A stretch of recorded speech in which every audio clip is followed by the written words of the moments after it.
Hello and welcome to this video where I'll be redrawing a classical painting in my style. This is the second video of this series and I did the girl with a pearl earring about a month ago, and today I thought I would make Mona Lisa. So Mona Lisa is of course one of the most famous paintings in the world, made by one of the most known painters in the world, Leonardo da Vinci.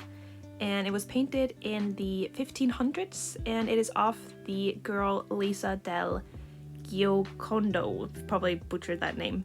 So that's where the name of the painting comes from, because Mona is apparently just a short version of the word Madonna, which means milady. So her name of the painting is My Lady Lisa. So Mona Lisa has this very specific and interesting looking face, and she has no eyebrows and no eyelashes, just like the girl with a pearl earring, which makes me a little sad, but you know. I'm going to try to draw her in my style without changing the color palette or her characteristics. So if she doesn't have any eyebrows in the original, she's not going to have any eyebrows in my drawing. To capture Mona Lisa's look and characteristics, I'm going to need more than just to skip out on some eyelashes and eyebrows.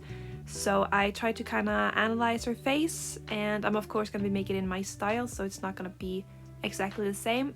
So I tried to focus on the proportions, like her eyes seem to be quite close together, and her nose is quite long and a bit pointy. And then she of course has this tiny mouth.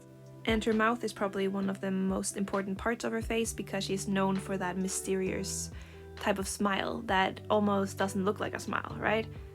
So I butchered that at the beginning. As you can see, the mouth is way too long, but I do fix that. And then here I'm analyzing her face a little bit, seeing what I'm missing, and I realized that she has this kind of a see-through veil over her head, so I tried to draw that in as well. Here I fix the mouth, I make it a bit smaller and make it look like it's not smiling as hard, because she has this very small smile. Here I realized that the eyes are way too big and she needs that mysterious feel to her, so I make them a bit more narrow or closer. And that also makes her nose longer, which is a bonus. We needed that. And then I realized that she is looking at the person looking at the painting, so you're like making eye contact with her. So I fixed also the eyes so that they would look like she's looking directly at you. Here I tried making the hand, and I struggled real hard with this one, and I've cut a lot of footage out of me just trying to make that goddamn hand and it not working out. It always looks a little bit off and I don't really know what it is. I really need to start practicing hands. Here I just gave up on the hand and decided to focus more on the clothes and then just get back to the hand later. Here I forgot to record me drawing that section, but it's fine. Here I just fix the placement of the hand a little bit because it fell a little bit off. Here we skip a few steps as well, and here's suddenly a hand that looks a-okay, and I'm erasing all the ugly lines to make it a bit cleaner.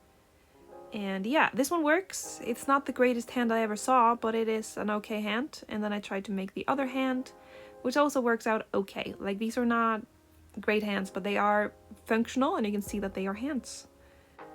Her face was too big, so I tried to fix that and make it a bit smaller so it fits more with the perspective and also gives her a bigger forehead, because she has a ginormous forehead in the original. So that's how that looks, and then I'm finished with the sketch and I make it a bit more transparent before I start coloring in the drawing. I just fix the background a little bit before I get into the face. And instead of color picking directly from the painting, I decided to mix my own colors, but try to keep them kind of similar, because the yellow color from her face was a little bit too yellow. Yeah, so I went with a little bit of a more skin colored yellow.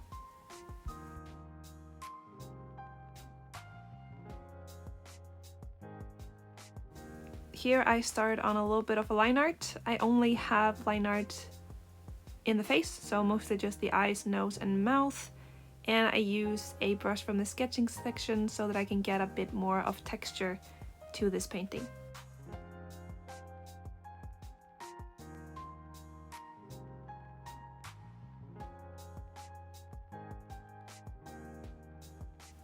Here I start shading the face. First I start by trying out a different color for the whole face and I didn't like it, and then I just decided to use the same color as a blush color. So I put it mostly around the nose and cheek area, and then here I am making the sketch underneath browner because I've decided to not erase the sketch. I'm gonna keep it there, just make it a different color.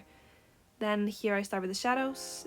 So the original painting has incredibly strong shadows, and I'll probably not be putting that into mine because it's supposed to be my style, and my style is not as dramatic as Leonardo da Vinci's style is. So I'm keeping it quite subtle, but I'm also trying to put the shadows down at the same places as Leonardo da Vinci did, so that I can get at least the same facial expression or the facial structure.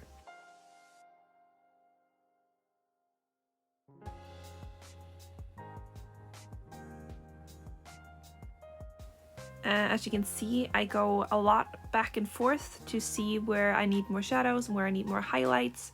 So it's a very messy process, but that's usually what works for me and is what makes me comfortable. So I always find new places that need more shadow or new places that I could work on. So here I am, for example, fixing the nose a little bit, and then here I go back into the shadow above the eyes because I realized that her eyes need to look even more narrow and her nose needs to look even more pointy. So I make that more dramatic, then I add some shadows in her eyes before I start on the hair. So another thing that I never noticed when looking at Mona Lisa is that she has these tiny little curls that are very perfect and very poofy. And they're so cute, and I'm happy that I noticed them because they're adorable. So I add that in there, and then I also have to make her very flat top of her head. Then I go back to her little curls, and after I color them in, I need to make them kind of fluffy and messy, which is not in the original, but I wanted to do it, so I did it.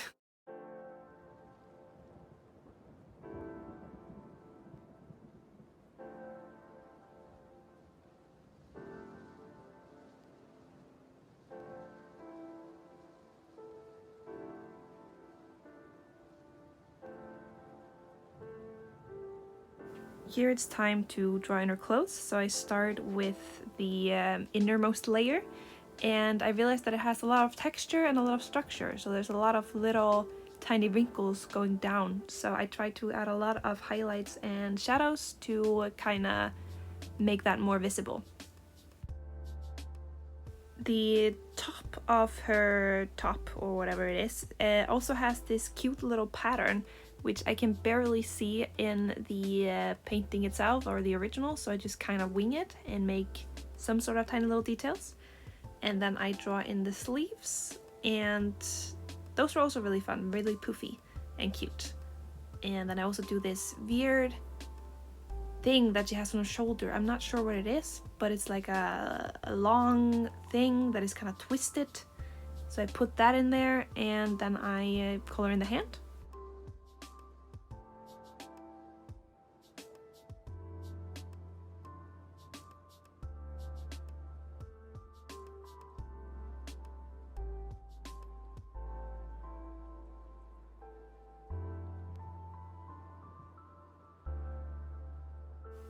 Shading her hand was kind of fun because I started with this very cute blush color on her fingers, and then I made this sort of line art thing, not really, just to kind of make it easier to see where one hand starts and the other ends.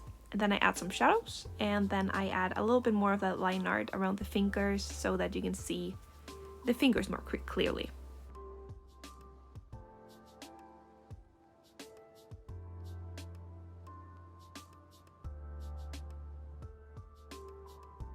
I decided to give the fingers even more shadows because the hand is kind of wrapping around her arms so that it is bent a little bit, and to make it look more bent it needed more shadows.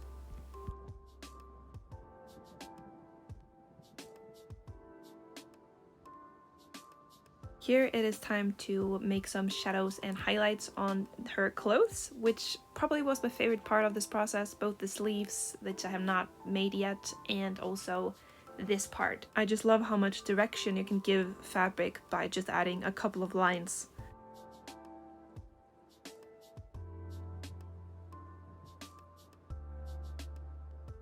Here I started on the innermost sleeves, which was very fun to make. I love this.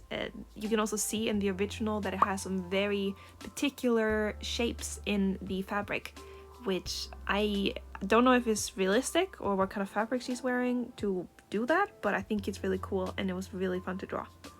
Here I am fixing her head because it was way too big, so I select her head and her hair, make it a tad smaller, make it way too small, fix it, and put it back on. And there it is. I think it looks better. And then here I continue with the sleeves and add those weird funky shadows. So first I try to start with the shadows on this sleeve and then add the highlights afterwards, which worked, but I don't think I captured as much of these weird shapes. So when it came to the other hand, I kind of made a few shapes of shadow and then added these weird triangular highlights and then added the shadows inside afterwards, which I think maybe worked a bit better. And here I draw the rest of the clothes, and here I'm kind of just winging it because in the original it's really hard to see what's happening. So I add a little bit of a lighter color. She's probably wearing something half see-through over her sleeve there or something. I'm not really sure, but I didn't do that for mine. I add a little bit of the chair, and then again, really hard to see what's happening underneath the chair, so I just added some black blobs. So here it is time for the hair highlights, and I decided to go with this kind of radish pink that I really like, and you can kind of see if you zoom very far into the painting that she has a similar shade as highlights. Here I am drawing in the veil, which I almost forgot to do, but then I remembered it last second, so I just put that quickly in there. Not much detail in it, just kind of a see-through shape over her head. Then I decided to make some of the shadows a bit more dramatic. And then it's time for the eyes. The eyes are always very exciting because it can either make or break the painting. And the last time, or in the last Drawing Classical Paintings video, I felt like the eyes kind of ruined the whole thing. So I was really excited to get into the eyes here and see if it fixed it or made it uglier. So I of course went with a brown color, which is the original shade of Mona Lisa's eyes, and then I just shade them like I normally would, but with a little bit of light brown on the bottom. Then I decided to make these sketchy lines with a sketch brush on the face, which I did with the other painting as well that I did last month. And I do like it in this one. I think it was pretty effective and gets more of that sketchy look in there. Then I tried some eye highlights, which at first I feel like it was way too much because Mona Lisa has very empty, cold eyes in a way. So I tried them and I tried putting them on and off a lot and decided that I didn't like them. So I decided to make a simpler highlight with just a tiny little line in there, which I think looked the best. So I'm happy with that. Here it is time for the background, and that one was quite soothing. I just kind of looked at the original and color picked some colors and put in some random shapes. Tried to make some out and figure out what it was, but it wasn't always as effective as I had hoped for, so I kind of just was winging it for the most part here.